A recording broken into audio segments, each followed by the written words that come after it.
안녕하세요. 플립입니다. 오랜만에 영상을 틀었는데요. 새벽에 주목할 만한 내용이 있었습니다. 바로 그 SEC 위원장으로 지금 있는 폴 애킨스, 이분이 백악관 산하에 SEC 산하죠. 정확히 말하면 SEC 산하에 크립토 태스크 포스라는 협의체가 좀 구성돼 있거든요. 거기에 지금 같이 의원으로서 발언권을 가지고 있는 게 SEC 의장 폴 애킨스랑 크립토맘이죠. 헤스터 피어스 위원님, 요 분들이 연설을 하는 내용이 있었는데, 워처그룹에서는 간단하게 암호화폐에 대한 합리적인 규제 프레임워크를 개발하는 것이다. 그러니까 크립토에 한정된 것처럼 이렇게 언급을 해놨고, 아무래도 이 운영자 자체가 암호화폐에 거의 포커싱이 되어 있는 계정이기 때문에 그렇기도 하죠. 헤스터 피어스 위원은 토큰화는 법적 명확성 없이는 최대 잠재력을 발휘할 수 없다.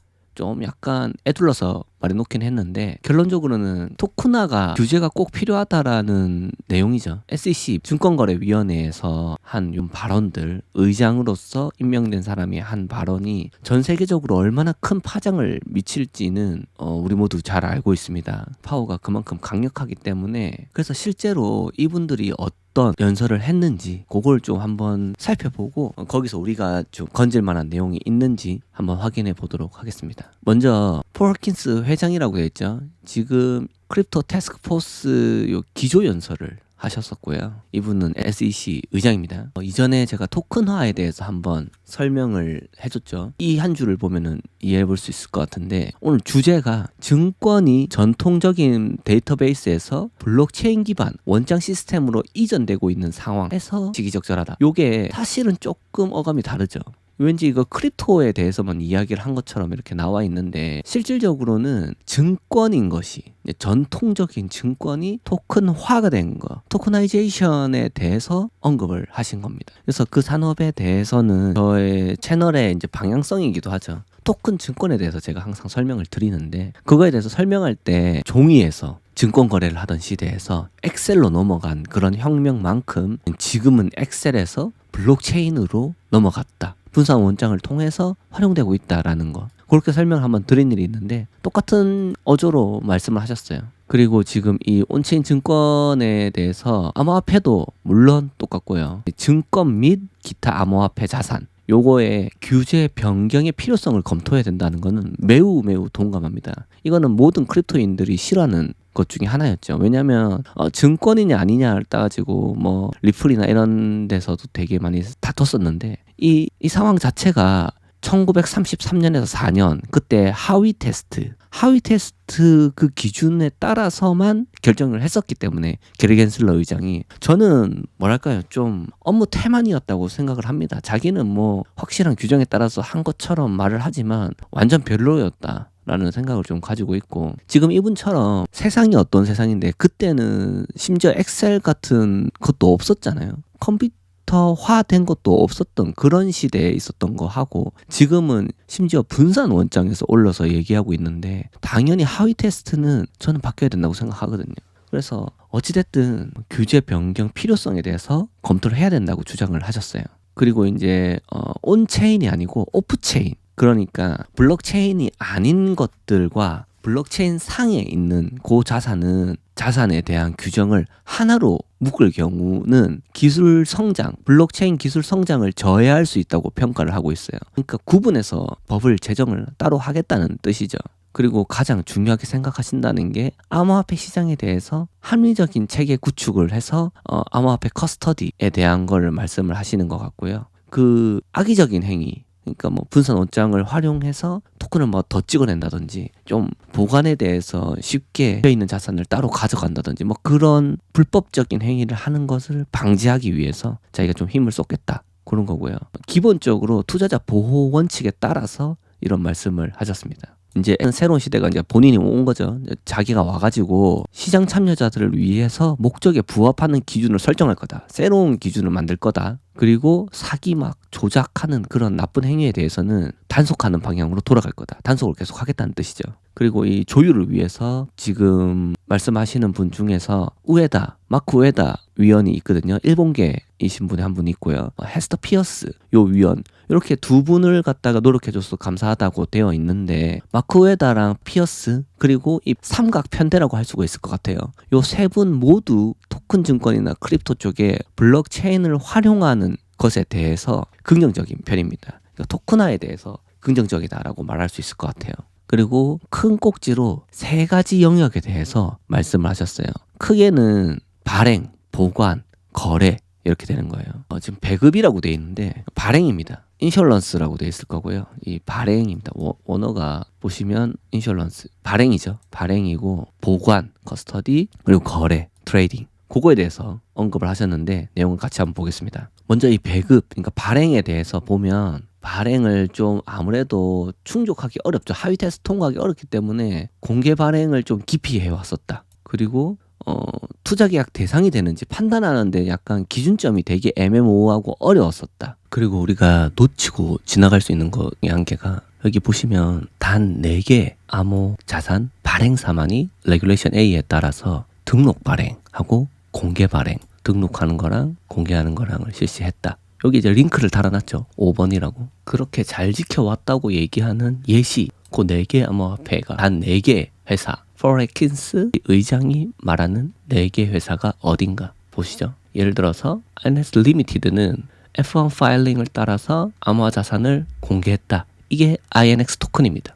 이거를 굉장히 크게 생각한 거죠. 그리고 블랙스택, PBC와 YouNow 등이 레귤레이션 A 제공을 수행했다. 사실상 F1 파일링은 정식적인 공모에 해당하거든요. 거기에 해당할 수 있는 건 INX 토큰밖에 없었고 그 다음에 나머지 회사들은 레귤레이션 A를 수행했다는 겁니다. 여기에 적절한 예시로서 INX 리미티드가 샤라웃 된 거를 봐서는 굉장히 의미 있는 포인트 중에 하나다라고 말씀을 드릴 수 있을 것 같습니다. SEC가 INX랑 같이 토큰화된 F1 파일링을 처음 준비했었기 때문에 이렇게 얘기를 해준 거고 SEC 입장에서도 굉장히 의미 있는 일이었다라는 것을 알 수 있습니다. 그만큼 INX 리미티드의 INX 토큰이라는 것의 상징성과 의미가 굉장히 크다. 그렇게 추가로 설명을 드릴 수 있겠네요. 그리고 지금 지난 몇 년간이면 게리 겐슬러가 완전 똥을 쌌다 얘기를 하는 거죠. 별로였다. 그리고 암호화폐가 사라지기를 바라는 것 같았다. 뭐 이렇게 얘기를 하죠. 자기는 그런 사람이 아니라는 걸 강조하기도 합니다. 그래서 크립토에 대해서 조금 더 호의적이다라고 말할 수 있을 것 같아요. 그리고 이때까지 크립토를 하시는 분들, 블록체인에서 운영을 하시는 분들이 얼마나 힘들게 버텨왔는지에 대해서 이해를 하고 있는 모습을 볼 수 있습니다. 규정과 현행이 맞지 않았다는 거죠. 둥근 구멍에 네모난 못을 끼우려고 애쓰는 것처럼 보였다. 맞지 않았다라는 걸 말하고 있습니다. 그리고 새로운 방향을 위원회가 이제 제시를 할 거라고 이야기를 하고 있고요. 기존에 이제 등록 면제하고 세이프 하버죠. 안전항구라고 써 있는데 세이프 하버 조항이 특정 유형의 암호자산 공모에 완전히 부합하지 않을 수 있다. 토큰 발행이 아무래도 좀 사례가 자체가 좀 적었다. 워낙 까다롭게 해놨기 때문에. 그래서 이 인슈런스 발행하는 거에 대해서 전체적으로 글을 해석하자면 도입을 간소하게 할 수 있도록 쉽게 접근할 수 있도록 해서 활성화하겠다. 그렇게 보시면 될 것 같아요. 그러니까 쉽게 말해서 발행이 많아질 것이다라고 설명을 할 수 있을 것 같습니다. 그리고 두 번째는 커스터디, 보관이죠. 여기 보면은 폐지에 대한 이야기가 좀 나오거든요. 이 보관에 관련된 라이센스 중에 뭐가 있냐면 특수목적 브로커 딜러. 요게 지금 미국에서 회사 2개밖에 없어요. 한 개는 아마 말해도 잘 모르시는 프로메테움이라고 있거든요. 프로메테움이라고 한번 소개는 드렸었어요.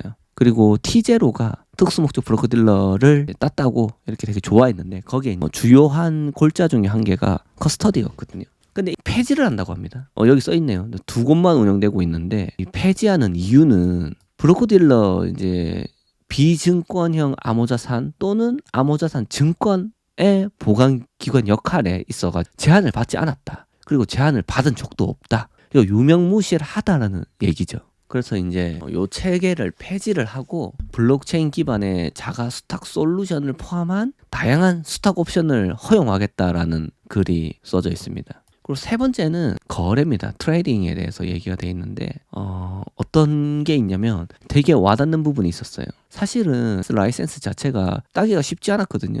지금 INX를 리퍼블릭에서 인수를 하는 것 자체도 요 라이센스 때문인데 요걸 갖다가 조금 쉽게 현대화할 수 있는 좀 쉽게라기보다는 좀 현대화할 수 있는 걸 갖다가 좀 마련해 보겠다. 방법을 마련해 보겠다. 쉬워진다고 표현하는 거는 좀 맞지 않는 것 같고요. 현대화된다. 이 규제 자체가. 그렇게 이해하시면 될 것 같아요. 그리고 깜짝 놀랄 만한 이야기 중에 하나는 브로커 딜러들. 이 증권을 거래할 수 있는 사람들이 증권이나 혹은 비증권과 같은 기타 금융 서비스들을 모두 단일 플랫폼에서 제공하는 슈퍼앱을 출시해서 시장에 진출하려고 한다. 연방 증권법은 대체 거래 시스템을 갖춘 브로커 딜러가 증권과 비증권 간의 페어 트레이딩을 포함한 비증권 거래를 촉진하는 것을 금지하지 않는다. 이게 무슨 말이겠습니까? 증권과 크립토 사이에, 그러니까 쉽게 말해서 INX 플랫폼이 좋은 예가 될 수 있다고 생각을 해요.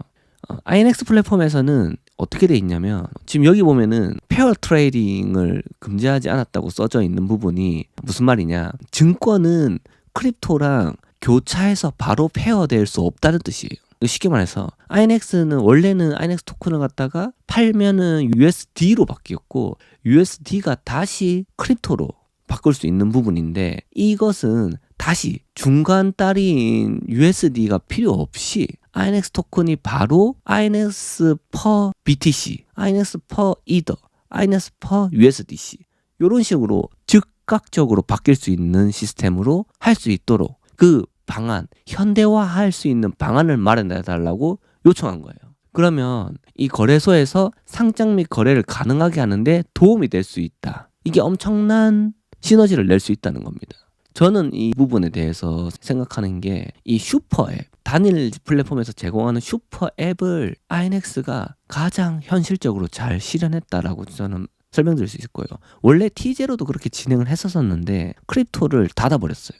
INX가 유일하게 하고 있고 유일하게 전 세계 유일하게 크립토랑 증권을 같이 증권이라고 생각되는 파생 상품을 불법적으로 하는 사이트들은 좀 있어요. 근데 SEC에 등록된 정식적인 증권을 한 플랫폼에서 사고 팔 수 있는 거는 뭐 INX가 유일합니다. 그런 플랫폼에서도 이런 애로사항이 있는데 증권과 비증권 간의 페어 트레이딩을 포함한 요걸 금지하지 않는다라고 한 뜻은 INX per BTC가 될 수 있는 매우 신선한 충격을 줄 수 있다. 그러니까 매우 활성화될 수 있는 여지가 있다라고 말씀을 드릴 수 있을 것 같아요.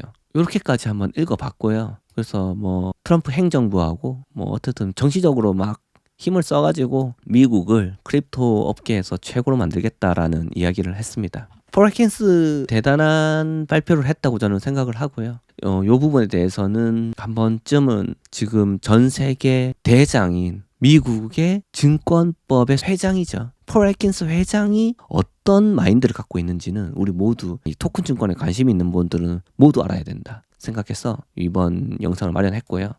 참고로 해서 헤스터 피어스 위원은 어떤 말씀을 하셨는지도 잠깐 한번 보실까요? 투자자 보호에 대해서 먼저 말씀을 하셨고요. 그리고 이 규제, 적절한 규제는 필요하다라는 그런 의견을 좀 내셨습니다. Well regulation이라는 지금 용어가 있거든요. 그리고 좀 짧게 말씀드린다면 규제 샌드박스 도입을 제안을 했어요. 그래가지고 어떤 조건부 면제, 토큰화된 증권 발행이나 거래에 있어서 충족하는 요건들을 면제하는 방안을 또 검토 중이다라는 언급을 하셨고요. 그리고 정부 주도해서 하기보다는 시장 참여자들이 좀 자율적인 혁신을 장려하는 방향으로 진행을 하고자 한다. 그런 언급을 하셨어요. 그래서 굉장히 의미 있는 말씀을 또 많이 하시긴 했습니다. 지금 뭐 이 헤스터 피어스 의원에 대한 언급만 그 X에서 계속 돌아다니고 있는데 이분이 하셨던 말씀을 요약하자면 헤스터 피어스 의원이 잘 균형 잡힌 규제가 필요하고 그리고 규제에 대해서 좀 더 실험적인 샌드박스를 운영을 좀 하겠다. 다른 국가들을 좀 참고하겠다라는 내용도 있기 때문에 뭐 어쩌면 우리나라가 참고가 될 수 있을지는 모르겠습니다. 어찌됐든 참고를 하겠다는 거 그리고 조건부 면제도 활발히 검토를 하겠다. 그 시장 혁신을 갖다가 좀 주도적으로 시장 베이스에서 정부가 아니라 시장 베이스에서 좀 이끌어갈 수 있도록 자기가 이제 정책적으로 펼치겠다라는 거죠. 그래서 저는 지금 이 두 분의 이 발언들이 앞으로 토큰 증권하고 크립토 전체라고 할 수는 없을 것 같아요. RWA 그리고 확실히 증권성이 없는 크립토에 대해서는 굉장히 미래가 기대되는 발언들을 하셨다라고 라고 평을 내리고 싶고요. 또 여러분들은 어떻게 생각하시는지 댓글로 달아주시면 재밌는 대화를 이어갔으면 좋겠습니다. 또 한 번씩 제가 마이크를 켜서 현재 우리나라에 이제 곧 제가 볼 때는 빠르면 올해 토큰증권 관련된 법안들이 많이 통과될 걸로 예상되거든요. 제정이 됐을 때를 대비하기 위해서 그 전에 지금 토큰 증권 시장에 한국 회사들이 너무 좀 제가 손 놓고 있었죠. 한국 회사들이 어떤 준비들을 하고 있고 한국에서 토큰 증권 관련돼서 어떤 움직임을 보이고 있는지 금융권부터 개별적인 회사까지 한번 빠르게 훑어볼 수 있는 시간을 다음 시간에 마련할 수 있도록 하겠습니다. 늦은 시간까지 시청해주셔서 모두 감사드리고요. 다음에 또 좋은 뉴스로 찾아뵙도록 하겠습니다. 감사합니다. 플립이었습니다.